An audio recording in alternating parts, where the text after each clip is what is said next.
Қайырлы күн баршаңызға. Бүгін жасалу жолы өте оңай, ал дәмі ауызда еритін керемет асты дайындайтын боламыз бірге.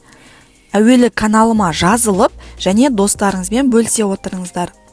Қазанымызға от жақпай, отымызды қоспай, әуелі сұйық майымызды және етімізді салып аламыз. Барлығын кезекпен үстіне сала береміз.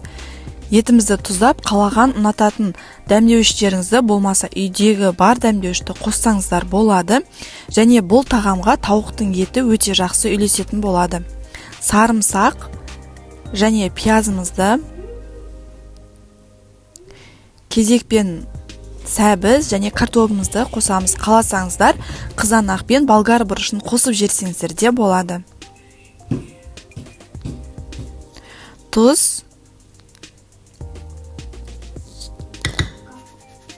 Бұл жерде де ұнататын дәмдеуіштеріңіз, болмаса үйдегі бар дәмдеуіштерді қоссаңыздар болады. Ал мен екі түрлі дәмдеуішті қостым. Және міндетті түрде бұл тағамға зірәні қосып жіберу керек.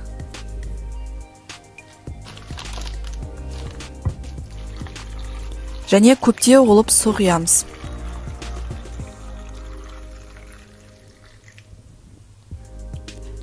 Бір қасық томат пастасына бір қасықтай соя тұздығын қосып, екеуін араластырып құятын боламыз.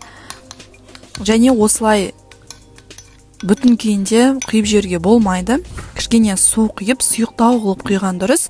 Сол кезде ол тағаммен араласып кетеді. Егер бүтіндей араласпай құйып жіберетін болсаңыздар, ол бөлек өзі пісетін болады.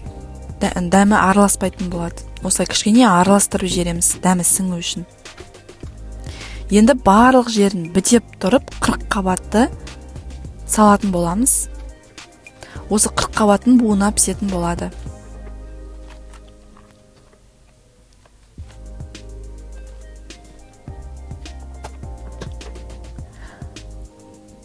Басында осылай кішкене көтеріліп тұрады қаппаға.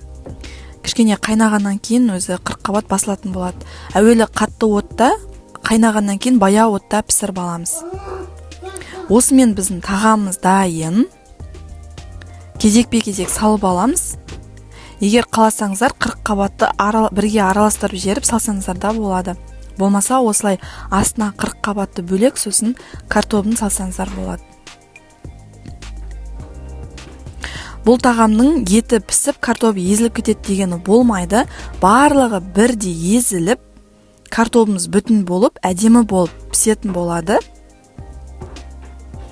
Міндетті түрде жасап көріңіздер, сіздерге ұнайды деген ойдамын.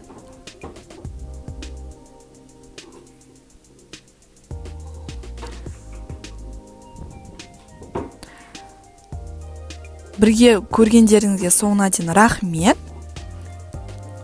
Сіздермен болған Айдана.